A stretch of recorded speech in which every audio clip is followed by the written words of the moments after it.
जय मिथिला बाबूजी। देखिए आज हम आपको पढ़ेंगे dissolution of A partnership firm. हाँ, ये आपको इसलिए इंपॉर्टेंट है क्योंकि आपको इसका जो ये आपको जनरल एंट्री है वो भी पूछ देते रहता है कि रियलाइजेशन अकाउंट का जनरल एंट्री पास करिए, बस इतना पूछ देगा, आपको 5-6 जनरल एंट्री पास करना पड़ेगा। ये समझ में रहना चाहिए आपको, ठीक ना। और आपको समझ गए तो मतलब अकाउंट में क्या आपको करना ही क्या है, क्या समझने की जरूरत है, याद तो ये करना पड़ता है नहीं कुछ, लेकिन समझते रहते तो कभी भूलते नहीं। हाँ, तो वो समझ लीजिएगा तो खत्म हो जाएगा पूरा problem. Dissolution of partnership firm और डिसोल्यूशन ऑफ पार्टनरशिप क्या है वो समझिए। अपनी लैंग्वेज में लिखिएगा, ज़्यादा नंबर देते रहता है। आप सिर्फ मीनिंग समझ लीजिए। डिसोल्यूशन ऑफ पार्टनरशिप फर्म मतलब फर्म का विघटन। विघटन मतलब क्या होता है, ऐसे समझिए। डिसोल्यूशन का मीनिंग सिर्फ समझिए। डिसोल्यूशन मतलब क्या होता है, रिश्ता टूटना। इस समझिए, रिश्ता टूटना। यहाँ पे दो मीनिंग आएगा, डिसोल्यूशन ऑफ पार्टनरशिप फर्म और dissolution of partnership. Dissolution of partnership firm मतलब क्या होगा, इट मीन्स, इसका अर्थ क्या होता है, closure, CLOSUR, closure of firm and end of business relation among all partner. मतलब क्या कि एक फर्म के सभी साझेदारों के बीच रिश्ता का टूटना, मतलब क्या फर्म का बंद होना, किसको बोलते हैं, डिसोल्यूशन ऑफ पार्टनरशिप फर्म। आप कोई ना कोई बिजनेस जो है बंद हो जाता है किसी रीजन से, हम बताएंगे आपको। मान लीजिए लड़ाई झगड़ा हो गया तो बंद करना पड़ेगा। अब मान लीजिए बिहार में है, बिहार में जैसे कि पहले दारू मिल रहा था, एक के बार अचानक नीतीश कुमार बोले कि दारू बंद, तो उस सबका बिजनेस क्या हो गया, दारू का बिजनेस पूरा का पूरा बंद हो गया। अर्थात क्या हो गया कि तो उसको बोलेंगे डिसोल्यूशन ऑफ पार्टनरशिप फर्म। 2-3 आदमी मिलकर जो बिजनेस कर रहा था उसका बंद हो गया। डिसोल्यूशन मतलब क्या, खत्म हो जाना, ठीक। तो dissolution of partnership firm, firm मतलब क्या, ऐसे समझिए बिजनेस। अब पार्टनरशिप मतलब क्या होता है, पार्टनरशिप मतलब नहीं समझते आप और हमारा जो रिश्ता रहता है उसको पार्टनरशिप बोलते हैं, और जो बिजनेस रहता है उसको फर्म बोलते हैं।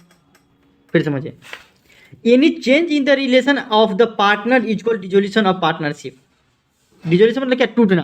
अर्थात कि जैसे कि मान लीजिए एडमिशन होगा तो हमारा रिश्ता चेंज हो जाएगा, रिटायरमेंट होगा तो हमारा रिश्ता चेंज होगा, जैसे रिकॉन्स्टिट्यूशन जिसको बोलते हैं ना, हाँ, उसी को दूसरा मीनिंग हो जाएगा डिसोल्यूशन। मतलब क्या, साझेदारी का विघटन।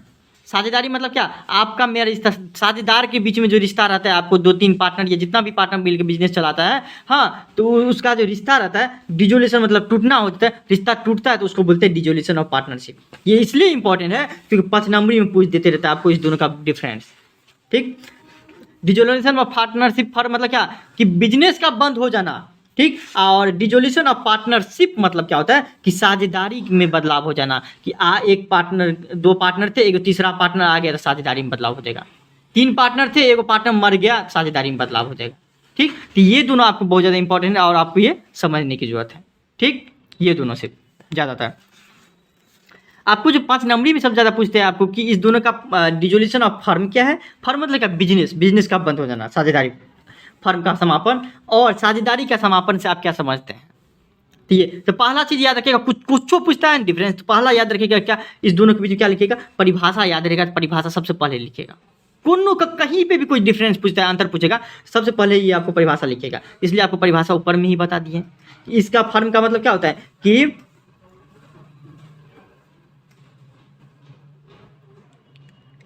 It means complete breakdown of relation among the partner. देखिए, हाँ, पहला बात परिभाषा लिख दीजिए। इसमें क्या होता है कि जैसे ही आपका बिजनेस बंद होगा तो आपका जो साझेदार के बीच रिश्ता जो है ना वो पूर्ण तरीके से बंद हो जाएगा।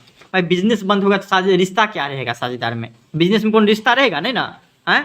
हाँ, कभी कभी उसके घर पे चले जाएंगे दूसरा बात हो, लेकिन जब बिजनेस बंद हो गया तो आपको कोई भी रिश्ता, बिजनेसी रिश्ता पार्टनर से नहीं रहेगा, ठीक। और डिसोल्यूशन ऑफ पार्टनरशिप, पार्टनरशिप मतलब क्या होता है कि साझेदारी का रिश्ता। इसमें क्या होता है कि इस स्थिति में बिजनेस तो चलते रहता है, लेकिन बिजनेस तो चलते रहता है, पार्टनर सब भी रहता है, वही सब, या एक पार्टनर आ जाता है या चले जाता है, लेकिन आपको पार्टनर के बीच में शेयर जो रहता है, मतलब प्रॉफिट कितना लेंगे, लॉस कितना लेंगे, कि किसका कौन काम होगा, इस सब का मतलब बदलाव हो जाते रहता है, डिसोल्यूशन ऑफ पार्टनरशिप, ठीक। डिसोल्यूशन ऑफ पार्टनरशिप मतलब क्या, रिकॉन्स्टिट्यूशन ऑफ पार्टनर, ठीक। वही मीनिंग हुआ रिकॉन्स्टिट्यूशन ऑफ पार्टनर को बोलते हैं क्या, कि डिसोल्यूशन मतलब होता है कि समापन हो जाना, अब पार्टनरशिप मतलब क्या होता है, साझेदारी, ठीक ना। साझेदारी का समापन और आपको फर्म का समापन। फर्म का समापन मतलब क्या, बिजनेस का समापन हो जाएगा तो रिश्ता भी नहीं कुछ बचेगा पार्टनर के बीच में। लेकिन अगर मान लीजिए कि पार्टनरशिप का समापन होता है, अर्थात क्या, मान लीजिए 2 पार्टनर है, आप तीसरा को लाते तो पहले वाला तो बंद होबे नहीं करेगा रिश्ता। पार्टनरशिप जो एग्रीमेंट बने हुए थे पहले बराबर हिस्सा में लेंगे, वो तो बंद होबे नहीं करेगा। आप नए तरीके से तीनों पार्टनर लेगा। अर्थात क्या, इसमें क्या होता है कि रिश्ता आपको क्या होता है, it means change in relationship among the partners. मतलब क्या, इसमें आपको पार्टनर्स का रिश्ता में बदलाव आता है, ठीक। इसमें पूरा पार्टनर्स का रिश्ता ही खत्म हो जाता है, इसमें business of the firm comes to end in, मतलब इसमें फर्म पूरी तरह से बंद हो जाता है। इसमें फर्म चलते रहता है, लेकिन सिर्फ और सिर्फ एग्रीमेंट में चेंज होते रहता है कि देखो अब 3 आदमी हो गए हैं तब ऐसे ऐसे बांटेंगे, ठीक। इसमें पूरा पूरा बिजनेस बंद हो जाता है। अब वो चीज़ बताए हैं जो आपको सबसे आसान हो, ठीक। इसमें क्या होता है कि पूरा का पूरा अकाउंट, अब बिजनेस बंद हो गया तो अकाउंट भी पूरा पूरा बंद हो जाएगा ना। इसमें क्या होता है कि पूरी तरीके से पूरा का पूरा अकाउंट बंद नहीं होता है, ठीक ना, जबकि नए तरीके से स्टार्ट हो जाता है इसमें। जबकि आपको बिजनेस बंद हुआ तो अकाउंट भी बंद हो, बिजनेस बंद होगा तो अकाउंट बंद ही नहीं हो जाएगा। अब बिजनेस चल ही नहीं रहा तो कैसे होगा। तो ये भी एक अंतर हो जाएगा दोनों के बीच में। अंतर ऐसा सा लीजिए आपके देखते देखते याद हो जाएगा।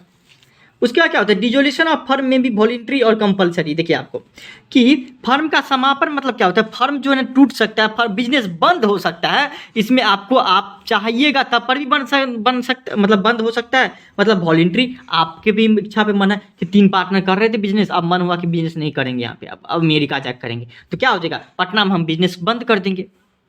ये हमारे ऊपर निर्भर रहेगा, हमारे इच्छिक पे निर्भर रहेगा। और दूसरा आपके विरुद्ध भी हो सकता है, कंपलसरी आपको बंद ही करना पड़ेगा। जैसे कि बिहार में दारू का बोले तो कोई बेच लेगा, नहीं हो सकता। मतलब बिजनेस क्या हुआ, कंपलसरी बंद भी कर सकते हैं या अपने मन के हिसाब से भी इसमें बंद कर सकते हैं, बिजनेस बंद करना पड़ेगा। लेकिन जब डिजोल्यूशन ऑफ पार्टनरशिप होता है, मतलब कि या तो कोई पार्टनरशिप का मतलब साझेदारी का समापन होता है, अर्थात कि कोई पार्टनर आता है या जाता है, तो उस टाइम में आपका एग्रीमेंट मतलब कि आपका वॉलंटरी रहता है, आपके मन से कोई बिजनेस में आ जाएगा, आपके विरुद्ध नहीं आ सकता है,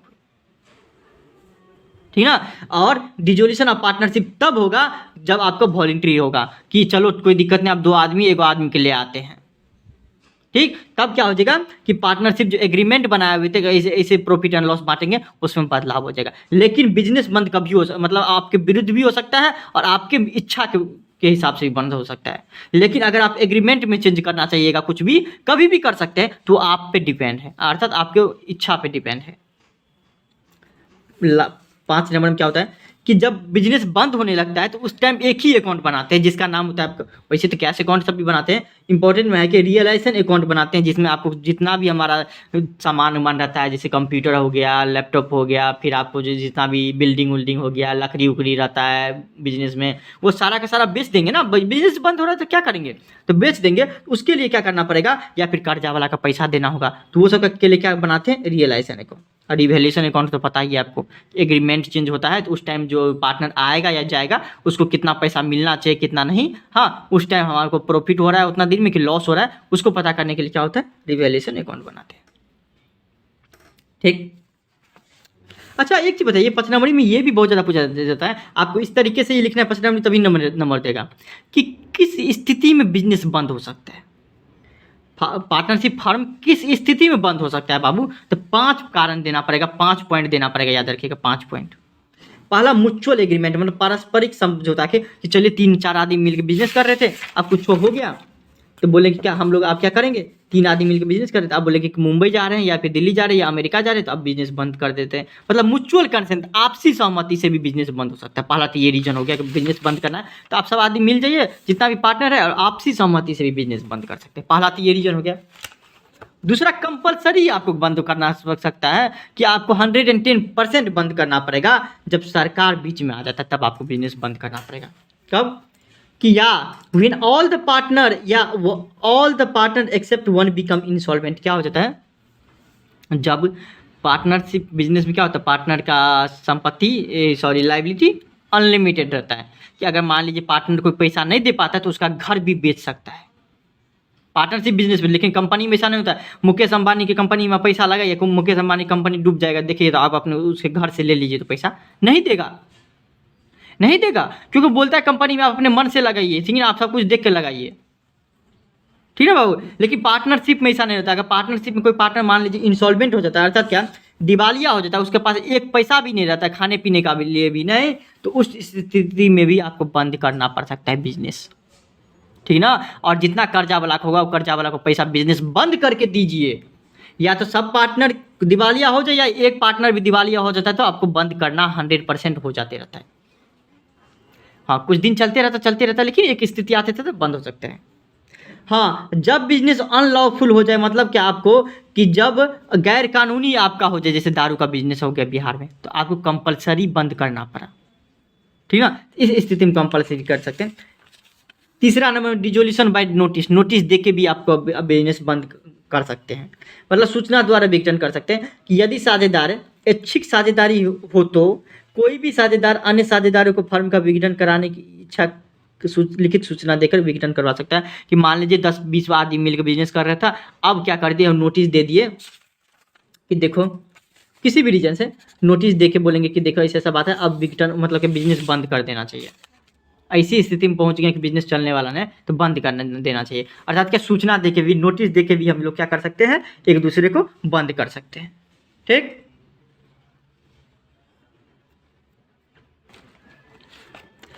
फिर आपको 3 नंबर में ये हो गया।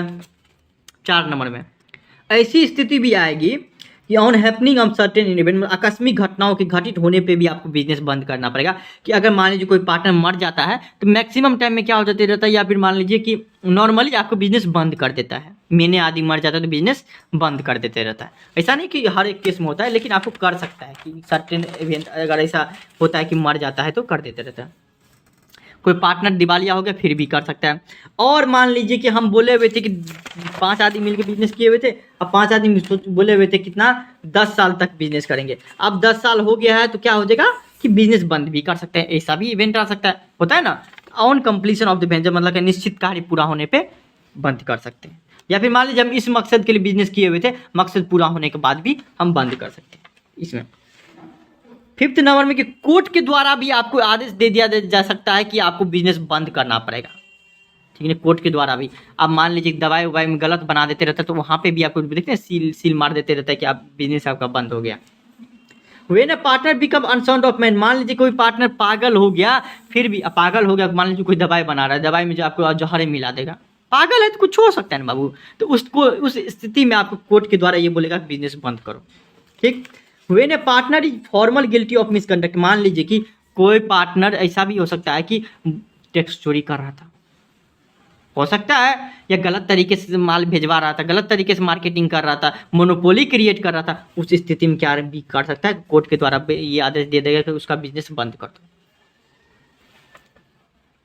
जैसे कि नहीं, बियर बार सब ले लीजिए, या फिर मान लीजिए जी ये आपको ढाबा हुआ जो रहता है बड़ा बड़ा, तो उसमें क्या होता है, दारू वारू बेच देते रहता है, या लड़की उड़की नाचते रहते हैं, तो उसको बंद करना पड़ता है। क्यों? क्योंकि आप गलत काम कर रहे हैं, मिसकंडक्ट कर रहे हैं, आपको ये आदेश नहीं है दारू बेचने के लिए। बिहार में अब बोलते हैं छुपा छुपा के वहाँ पे दारू भी कर रहे हैं, पार्टी भी कर रहे हैं, तो आपको बंद करते हैं। या फिर दारू पीते हुए पकड़ा भी जाता है तो बंद भी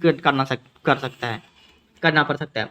बिजनेस बिकम रनिंग लॉस कर, हाँ ऐसा भी स्थिति आ सकता है बाबू कि लगातार लॉस लॉस लॉस जा रहा था, बिजनेस कर रहा है, उस स्थिति में कंप्लेन करने पे क्या हो सकता है कि कोर्ट आदेश देगा कि नहीं, तुम्हारा बिजनेस लॉस बहुत दिन से जा रहा है, अब हुआ 1 महीना 2 महीना, सालों भर से जा रहा है, तो ऐसा करो तुम अपना बिजनेस बंद कर दो। तो इस स्थिति में भी बिजनेस बंद हो सकता है। ठीक, अब तो बिजनेस बंद हो गया, चलिए मतलब इस स्थिति में बिजनेस बंद हो सकता है। 5 रीजन तो समझ गए क्या, 5 रीजन से आपको बिजनेस बंद हो सकता है। अब क्या होगा बाबू कि पैसा तो देना पड़ेगा भाई, बिजनेस तो बंद हो रहे तो ऐसे थोड़े ना, तो बिजनेस जो बंद होता है तो पैसा आता कहाँ से, सब कुछ बेचते हैं उसी से पैसा आते हैं। तो अकाउंट का जितना जो कर्जा वाला है तो उसको पैसा देंगे ना, बिजनेस बंद करें उसी से थोड़े ना भाग जाएंगे, हैं, पैसा देना पड़ेगा। तो सेटलमेंट अकाउंट का कैसे सेटलमेंट करते हैं, निपटारा करते हैं, तो पहला काम क्या करते हैं बाबू पता है, कि जितना भी संपत्ति है पहले बेचो, टेबल है बेचो, कुर्सी है बेचो, लैपटॉप है बेचो, बिल्डिंग है बेचो, जमीन है बेचो, मतलब बेच के पहले पैसा इकट्ठा करो। ऐसे बिजनेस बंद होता है तो करते हैं। ठीक, जितना भी आप मान लीजिए बेच रहे हैं तो बेच, अपने थोड़ी ना ज़्यादा बेचेंगे भाई, टेबल ले लो, कुर्सी ले लो, मेरा लैपटॉप ले लो, दुकान लगा देंगे, ऐसे थोड़ी ना। तो कुछ ना कुछ खर्चा होगा, उसी को बोलते हैं रियलाइजेशन एक्सपेंस। मतलब क्या, रियलाइजेशन एक्सपेंस मतलब क्या होता है कि वसूली खर्च। मतलब क्या होता है बाबू कि अगर मान लीजिए आपका बिजनेस बंद कर रहे हैं, आप बिजनेस के बंद करने में कोई जो खर्चा आता है उसको बोलता है रियलाइजेशन एक्सपेंस। बिजनेस बंद ऐसे ही नहीं हो जाता है, कुछ ना कुछ आदमी को बोलेंगे सामान बेचो, अपने थोड़ी ना जाकर बेचने लगेंगे। सीए वगैरह को बनाएंगे, बोलेंगे खर्चा का निपटारा करो, उसको भी पैसा देना पड़ेगा। क्या, अब मान लीजिए बिल्डिंग में बहुत सारा कुछ सामान वामान रहेगा, उसको खुलवाने सबके लिए आपको जो लेबर को बुलाएंगे उसको पैसा देना पड़ेगा, तो उसको पूरा का पूरा खर्चा को बोलते हैं रियलाइजेशन एक्सपेंस। मतलब क्या, जो बिजनेस बंद कर रहे हैं उस टाइम में जो खर्चा होता है आपको, उसको रियलाइजेशन एक्सपेंस बोलते हैं। उसके बाद मान लीजिए कि पैसा आया, खर्चा वाला को पहले दे दिए सबसे पहले, उसके बाद कोई क्रेडिटर या लोन वगैरह है तो उसको दे दो। मतलब बाहरी लोन जितना भी है, आपको कर्जा बैंक से लिए हुए थे या आस पड़ोस के आदमी से लिए हुए थे, उसको पैसा दे दो। सामान बेच के जितना पैसा हो उसको पहले दो, ठीक। उसके बाद अगर पैसा बचता है तो अगर पार्टनर से लोन लिए हुए थे बिजनेस में तो पहले उसको दे दो, इंटरनल लायबिलिटी दे दो। और जो पैसा बचा, अगर मान लीजिए कुछ पैसा बचा, सामान बेचते हैं तो बचता ही है, तब पैसा वो जो है सब पार्टनर, जितना भी पार्टनर है उसको जितना जितना रेशियो में है वो ले लो। वैसे नहीं ले सकते हैं कि मतलब सामान बेच दिया सब पार्टनर ले लो बस हो गया, नहीं। कर्जा वाला को देवे नहीं कि नहीं, सबसे पहले आपको कर्जा वाला को दीजिए। इस तरीके से बिजनेस बंद होने पे अकाउंट का सेटलमेंट होता है। दो चीज़ आप समझ ही गए। रियलाइजेशन एक्सपेंस मतलब क्या, बिजनेस जब बंद करने लगते हैं उस टाइम आपको जो खर्चा होता है ना, बोले नाना तरह का खर्चा होता है, उस तरीके को खर्चा को बोलते हैं रियलाइजेशन एक्सपेंस। सिर्फ बिजनेस बंद होने के टाइम में, उस टाइम हम एक ही अकाउंट बनाते हैं आपको। जैसे आपको रिकॉन्स्टिट्यूशन हो, एडमिशन रिटायरमेंट के टाइम में रिवैल्यूएशन अकाउंट बनाते थे, पुनर्मूल्यांकन करते थे, उसी टाइम में आप पुनर्मूल्यांकन करके क्या करेंगे, अब तो मेरा बिजनेस बंद ही हो रहा है, क्या पुनर्मूल्यांकन करके क्या पड़े, अब तो बिजनेस बंद हो रहा है तो एक काम करो, बिजनेस बंद हो रहा है तो बोलेगा हाँ बिजनेस बंद हो रहा है तो एक काम करो, जितना संपत्ति है बेचो, हाँ, कर्जा वाला को पैसा दो, और उसके बाद अगर पैसा बचता है तो बांट लो, ठीक ना, इतना काम कर दो। तो उसके लिए हम एक अलग से अकाउंट बनाते हैं जिसका नाम होता है रियलाइजेशन अकाउंट, मतलब वसूली, नाम ही पता लो, वसूली भाई, वसूली खाता, ठीक, कि आपको वसूली का निपटारा करेंगे, जितना भी होगा संपत्ति उम्पत्ति के बेच के जितना पैसा होगा उसका वसूली कीजिए, बस लास्ट में वही कारण हो बचे। अब बिजनेस बंद ही करे तो क्या आपको क्या, तो उसके लिए अलग से अकाउंट बनाते हैं जिसको बोलते हैं रियलाइजेशन अकाउंट। इसमें क्या करते हैं हम, पहला काम क्या करते हैं बाबू, रियलाइजेशन अकाउंट में क्या करते हैं, जितना भी संपत्ति है ना, मतलब संपत्ति मतलब क्या, टेबल कुर्सी मेरा संपत्ति हो गया, आपको कंप्यूटर वगैरह मेरा संपत्ति हो गया, लैंड संपत्ति हो गया, बिल्डिंग मेरा संपत्ति हो गया, उस संपत्ति को भी इसमें दे दीजिए। पहले संपत्ति उतार लीजिए, संपत्ति मेरे पास कितना है, तो मान लीजिए 5 लाख का संपत्ति है मेरे पास, ठीक। अब मान लीजिए कि आप पहले ये पता करिए कर्जा कितना है आपके पास, तो कर्जा 2 लाख रुपए का है। पहले ये काम करो, ट्रांसफर करो कि पहले ये पता करो संपत्ति पूरा कितना है और कर्जा पूरा कितना पता है कितना, पहले सब कुछ नहीं करो बिजनेस, पहले ये पता करो, ठीक। उसके लिए क्या बनाते हैं रियलाइजेशन अकाउंट, और उसी में आपको रियलाइजेशन अकाउंट, इसमें हमको पता चल गया 5 लाख का ये मेरे पास क्या है संपत्ति है, 2 लाख का कर्जा है, अर्थात अभी भी मेरे पास 3 लाख रुपया बचता है। हाँ देखिए 5 लाख का संपत्ति है तो एक चीज़ बताइए, 5 लाख में बिक जाएगा, कभी नहीं बिकेगा बाबू, कभी नहीं बिकेगा। आप अभी 50,000 का मोबाइल लीजिए और एक महीना बाद बेचिए, देखिए कितना में बेचता है, 30,000 रुपया दे देगा, वही बहुत बड़ी बात है, ठीक ना। तो ये होता है, तो 5 लाख का है लेकिन 5 लाख मिलते नहीं रहता है, 5 लाख मिलते नहीं रहता, 5 लाख की जगह मान लीजिए आपको 4 लाख रुपया मिला, सॉरी 4 लाख रुपया हमको कैश मिला, तो ये हम बोलेंगे कि 4 लाख रुपया हमारा क्या हो गया, कैश आया। कर्जा वाला 2 लाख तो 2 लाख तो देवे करेंगे, उसमें कोई दिक्कत नहीं। तो जो हम क्या, जो कर्जा वाला को 2 लाख रुपया देते हैं, तो आप मतलब 4 लाख रुपया में समझिए कि मेरे पास संपत्ति मुझे बेच के आया जिसमें 2 लाख दे दिए, तो 2 लाख बचा, तो 2 लाख को अब हम पार्टनर के बीच में बांटेंगे। इसके लिए हम क्या करते हैं, पूरा चीज़ को बनाने के लिए एक अकाउंट बनाते हैं जिसका नाम है रियलाइजेशन अकाउंट। वैसे कैश अकाउंट सभी बनाते हैं वो अलग में, उसको बनाते हैं वसूली खाता, ठीक। और उस क्यों बनाते हैं कि हम संपत्ति बेचेंगे, इसके लिए सेल ऑफ एसेट्स और payment of liability and expenses, मतलब क्या, हम जो संपत्ति बेचेंगे, हाँ, तो कितना का संपत्ति बेचे उसके लिए, और कर्जा वाला है ना, लायबिलिटी मतलब क्या, कर्जा वाला, तो कर्जा वाला का तो पेमेंट देवे करेंगे, या खर्चा हुआ उसका तो पेमेंट करवे करेंगे, उसके लिए अलग से सॉरी उसके लिए जो अकाउंट बनाते हैं उसको बोलते हैं वसूली खाता, नाम से बोलता है वो वसूली कर रहे हैं, ठीक। इस आप बिजनेस बंद हो रहा है तो संपत्ति बेचेंगे या कर्जा वाला पैसा देंगे, बात खत्म करेंगे, टेंशन खत्म करेंगे, ठीक। उसके लिए बनाते हैं वसूली खाता। अब जो मेन चीज़ समझने वाली है अकाउंटिंग ट्रीटमेंट, जो मेन है, आपको आई प्रॉमिस करते हैं कि आपको देखते देखते याद हो जाएगा।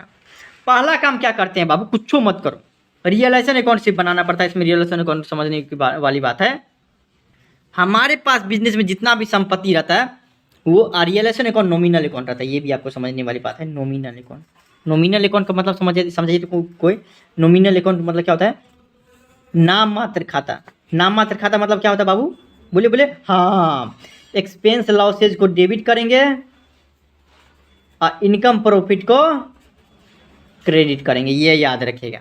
अर्थात अगर मान लीजिए कि देहाती लैंग्वेज में बोले, अगर कोनो कारण से हमको फायदा होगा तो फायदा को हम क्या कर देंगे, क्योंकि प्रॉफिट को क्या बोलते हैं, फायदा ना, तो हम क्रेडिट कर देंगे, और फायदा कम होगा तो डेबिट कर देंगे। और वही एक्सपेंस लॉसेज अगर बढ़ जाएगा मतलब घाटा होने लगेगा, ठीक ना, तो उसको हम डेबिट कर देंगे, ठीक। तो पहला काम, सबसे पहला काम, आंख बंद करिए और जितना भी क्वेश्चन में दिया रहेगा कि हम लोग का लैंड इतना का है 1 लाख का या 10,000, बिल्डिंग मेरा का 50,000 का है, कंप्यूटर मेरा कितना का है 20,000 का है, ये दिया रहेगा। सबसे पहले आंख बंद करेंगे, आंख बंद करिए अपना, और संपत्ति सब जितना भी है उसको ट्रांसफ़र कर देंगे। ठीक, संपत्ति सबको क्या कर देंगे, हम ट्रांसफ़र कर देंगे। ये हम दिखा देंगे तो आपको एंट्री ऑटोमेटिक बन जाएगा।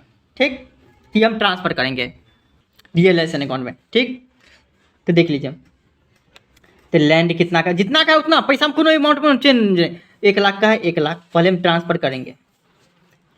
बिल्डिंग 50,000 का, कंप्यूटर 20,000 का, डेबिट साइड में देंगे रियलाइजेशन अकाउंट का।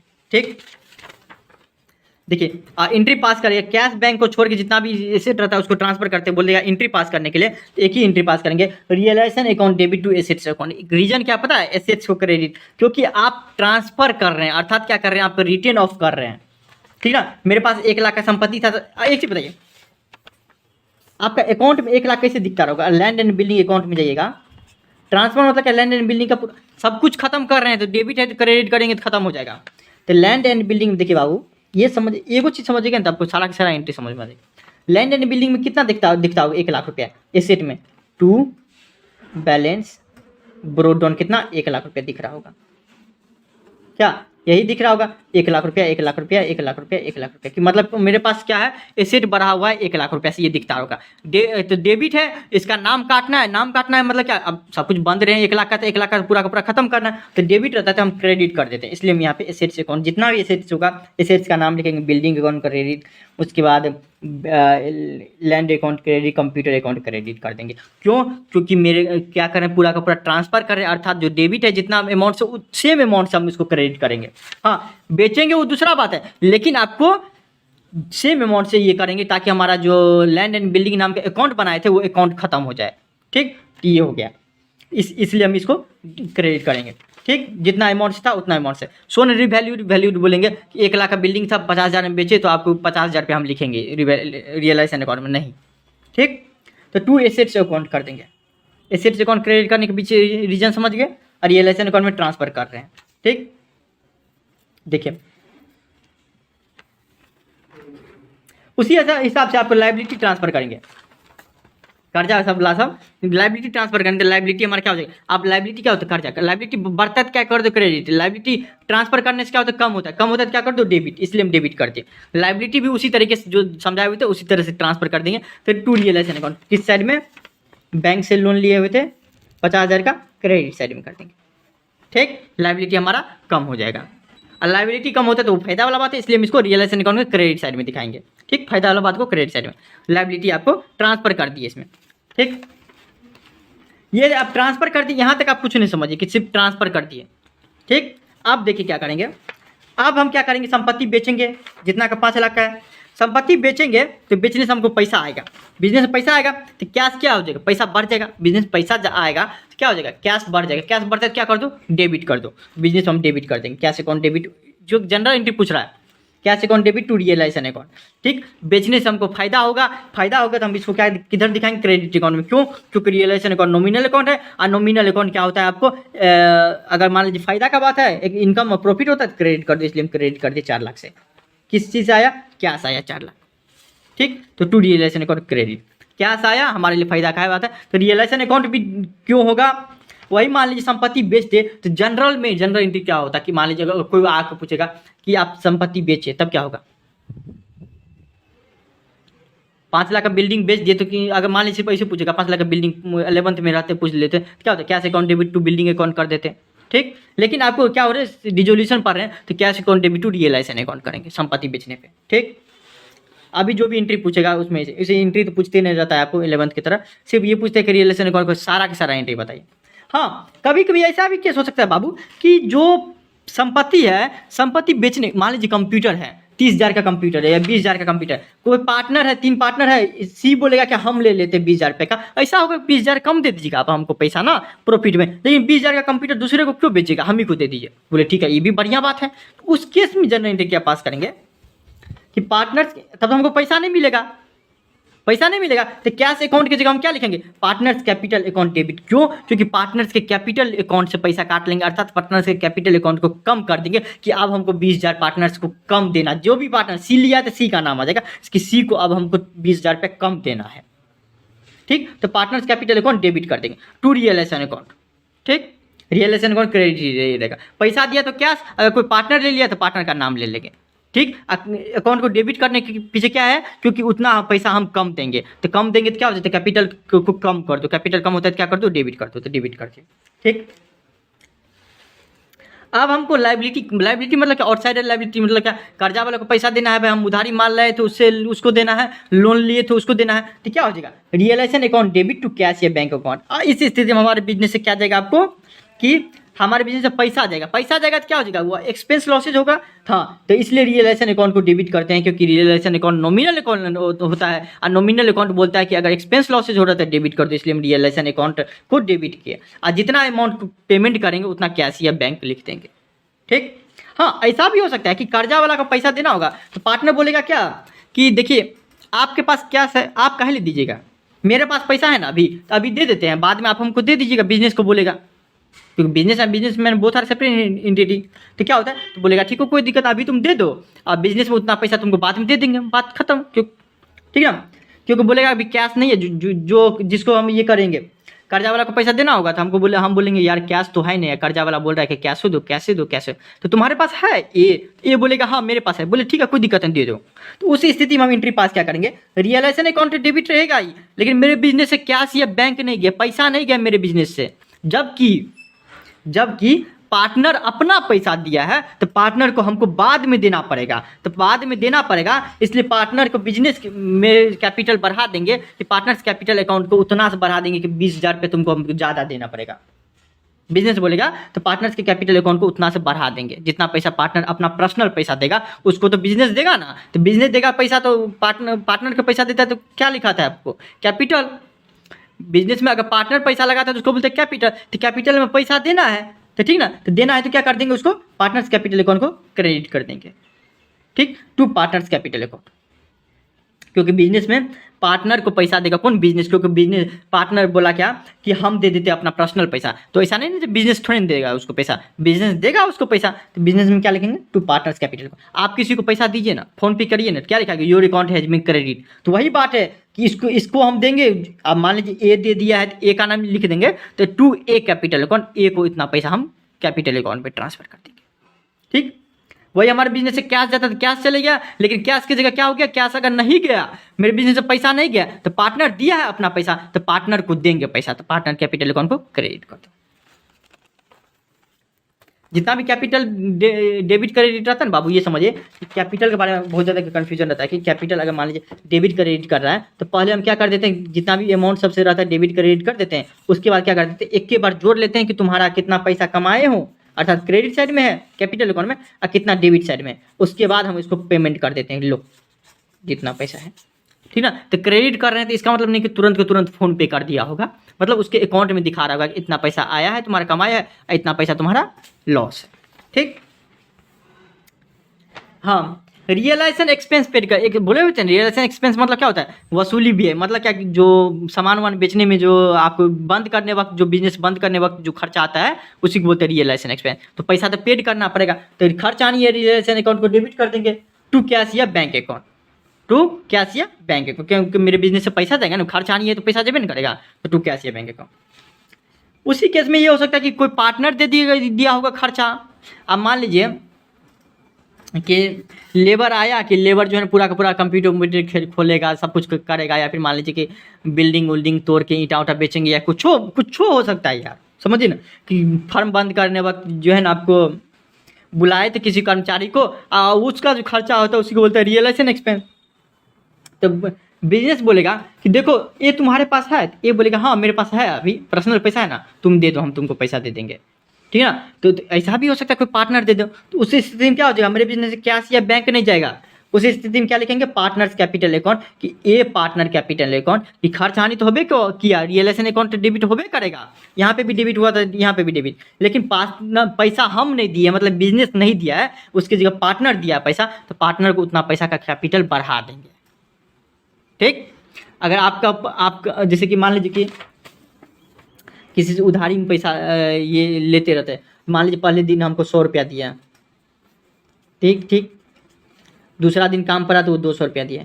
अर्थात क्या हम ये क्या बताते रहते हैं कि तुम्हारा हम अपने दिमाग में सोचते रहते हैं कि 300 रुपया, अरे यार हमको देना है उसको, हम अपना दोस्त को ना 300 रुपया देना है क्योंकि वो हमको दिया हुआ है, एक बार 100 रुपया, एक बार 200 रुपया। अर्थात क्या हम उसका कैपिटल क्रेडिट करेंगे जब भी तो 300 रुपया से करेंगे, ठीक। तो ये होता है, इसलिए हम आपको क्या करते हैं, उस टाइम तो वो पैसा दे दिया था लेकिन हमको तो देना पड़ेगा ना भाई, 300 रुपया तो देना पड़ेगा। उस टाइम तो हमारे पास नहीं था तो वो दे दिया होता है मेरा दोस्त। तो वही बात बिजनेस में भी होता है। तो पार्टनर्स का कैपिटल कौन बढ़ा देते हैं। Realisation expense paid by firm on behalf of partner. आप देखिए, मान लीजिए किसी पार्टनर का खुद का खर्चा होगा, मान लीजिए कि बोलेगा कंप्यूटर दे दीजिए आप हमको, तो बोलेंगे ठीक है कोई दिक्कत नहीं, 20,000 का कंप्यूटर दूसरे को बेचबे करते, तुम बिल ले जाओ। तो बोलेगा क्या कि ये जो है आपको बोलेगा क्या कि पार्टनर मान लीजिए ये बोलेगा कि देखिए बिजनेस मतलब क्या, जितना भी पार्टनर बिजनेस चलते रहता है, मान लीजिए सपोर्टिव फ्रेंड मेरा बिजनेस है सब, क्योंकि बिजनेस है, businessman both are separate entity. Supportive friend को बोलेगा क्या कि अभी मेरे पास पैसा नहीं है तो आप दे दीजिए बिजनेस में क्योंकि अलग से बहुत पैसा रहता है ना, 5 लाख 7 लाख 10 लाख रहता है, लेकिन वो पार्टनर का नहीं रहता है।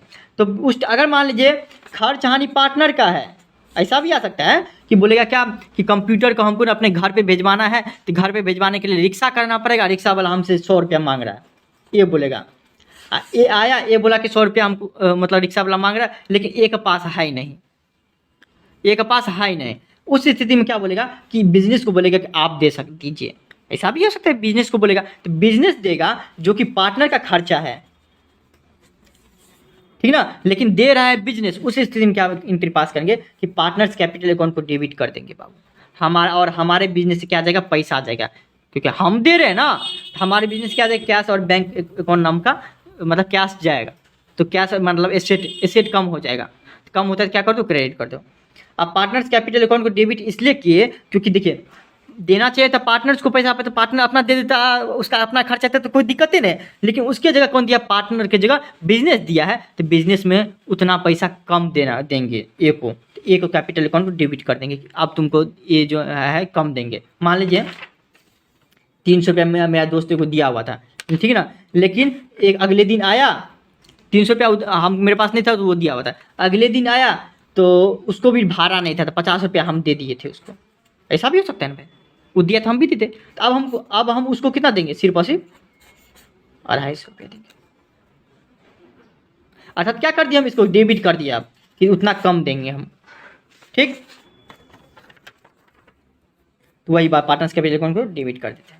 डेबिट करना मतलब ये नहीं कि तुरंत फोन पे कर दो, समझे, वो पार्टनर्स कैपिटल अकाउंट में पूरा पैसा ट्रांसफर होता है, उसके बाद जितना पैसा बनता है उसको देते हैं, जो कि पता होगा। D, when realisation expense borne by partner and paid by partner. देखिए आपको अब मान लीजिए कि खर्च हानि तब 20,000 का कंप्यूटर लिया हुआ था, रिक्शा वाला का 100 रुपया दिया था, अब पार्टनर का खर्चा था पार्टनर खुद दे दिया, उस स्थिति में जनरल एंट्री क्यों पास होगा भाई, बिजनेस से कोनो लेना देना है। पार्टनर मान लीजिए कंप्यूटर को बेचे दिया, वो अपना मान लीजिए कि कुल्फी खा लिया, उसमें बिजनेस क्यों देगा। पार्टनर अपना कन्या को लेकर जाकर मूवी दिखा दिया, उसमें क्यों देगा बिजनेस। ये उसका पर्सनल होता है, इसलिए जनरल एंट्री नहीं पास होगा। पार्टनर का खर्चा था, रिक्शा वाला को देना था, पार्टनर अपना पैसा दे दिया, बस बात खत्म। तो बिजनेस को क्या लेना देना है, कोई एंट्री पास नहीं होगा। 6 नंबर में लास्ट है 7, रियलाइजेशन प्रॉफिट। अब क्या होता है, अब रियलाइजेशन प्रॉफिट क्या होता है, ट्रांसफर होता है, तो रियलाइजेशन अकाउंट को डेबिट कर देंगे, ठीक। और पार्टनर्स प्रॉफिट होगा तो पार्टनर्स के कैपिटल में उतना ट्रांसफर कर देंगे, तो आप ही को कोई पैसा भेजेगा तो क्या लिखा था, your account has been credit, तो उसी तरह से पार्टनर्स को प्रॉफिट देंगे तो पार्टनर्स का कैपिटल बढ़ जाएगा जितना भी पार्टनर होगा। और रियलाइजेशन अकाउंट को डेबिट इसलिए कर दिए क्योंकि जितना भी आपको प्रॉफिट है वो पूरा का प्रॉफिट क्या हो जाएगा, ये आपको रिटर्न ऑफ कर रहे हैं, ठीक। रिटर्न ऑफ मतलब कि रियलाइजेशन अकाउंट को खत्म कर रहे हैं, और जितना भी पैसा है, जितना अमाउंट का फायदा हुआ होगा तो उतना से हम आपको डेबिट कर देंगे रियलाइजेशन अकाउंट को, और पार्टनर को पूरा ट्रांसफर कर देंगे। उसी का उल्टा लॉस होगा तो क्या कर देंगे, पार्टनर से का उतना डेबिट कर देंगे, क्योंकि अब उतना लॉस हुआ है तो क्या कर दो, उतना पैसा बिजनेस कम देगा। Partners capital account debit to realisation account को क्रेडिट कर देंगे, ठीक। डेबिट क्रेडिट करने के पीछे रीजन समझ गए कि वो आपको रिटर्न ऑफ होता है, ठीक। अब मान लीजिए कि इसे आप नॉमिनल अकाउंट के माध्यम से समझिएगा, तो देखिए प्रॉफिट ट्रांसफ़र कर रहा है तो ऑटोमेटिक बात है प्रॉफिट कम होगा, प्रॉफिट कम होता है क्या कर दो, क्रेडिट कर दो, नॉमिनल अकाउंट यही बोलता है, हम इसलिए क्रेडिट कर दिए। ठीक, इसी तरीके से इतना कर लीजिएगा, दिक्कत ही नहीं होगा। फिर भी कोई दिक्कत होता है इंस्टाग्राम पर फॉलो करके डायरेक्ट मैसेज करिए। ठीक, यहाँ तक आ गए तो कमेंट में जय मिथिला जी या जय बिहार जरूर लिखिएगा। Thank you so much.